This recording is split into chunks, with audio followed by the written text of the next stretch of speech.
എടാ മച്ചാനെ, എടാ എന്നാൽ ഈ കുളത്തിലേടാ എത്ര ലിറ്റർ വെള്ളം കാണൂടാ അതിനകത്ത്? അത് ദൈവമൊക്കെ ഉണ്ടാക്കിയതല്ലേ കുളമൊക്കെ, നമുക്ക് എങ്ങനെ അറിയാൻ പറ്റും ഇതിന്റെ അകത്ത് എത്ര വെള്ളം ഉണ്ടെന്നൊക്കെ? എന്നാലും ദൈവം എങ്ങണ്ടാ ഈ കുളം ഉണ്ടാക്കിയത്? എന്നാലും ഈ കുളത്തിന് ആരായിരിക്കും വലിയ കുളമെന്ന് പേരിട്ടത്? ആ കുളത്തിന് പിന്നെ കുളമെന്നല്ല പിന്നെ എന്തുവാടാ പറയുന്ന? നിന്റെ വാപ്പാടെ പേര് കൊണ്ടിടാ കുളത്തിന്. നീ എന്തോ അങ്ങനൊക്കെ പറയുന്ന? അല്ലാതെ ഇതിനൊക്കെ എന്തോ പറയണ്ടുള്ള? നട്ടുച്ചയ്ക്ക് എന്തൊരു ചോദ്യമാണോ നീ ചോദിക്കുന്ന ഇവിടെ പിടിച്ചിരുത്തിയിട്ട്? എന്നാലുവേ എന്റെ വാപ്പാക്ക് ആരായിരിക്കൂടാ പേരിട്ടത്? നീ ഒന്ന് ആലോചിച്ചു നോക്കേ, നമ്മളെ ശരീരത്തിനകത്ത് എന്തൊക്കെയാ നടക്കുന്നത്?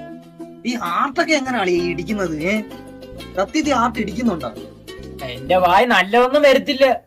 നിന്റെ പാൻറ്റൂരി നോക്കണ എങ്ങനെ ഹാർട്ട് ഇടിക്കുന്നതെന്ന്.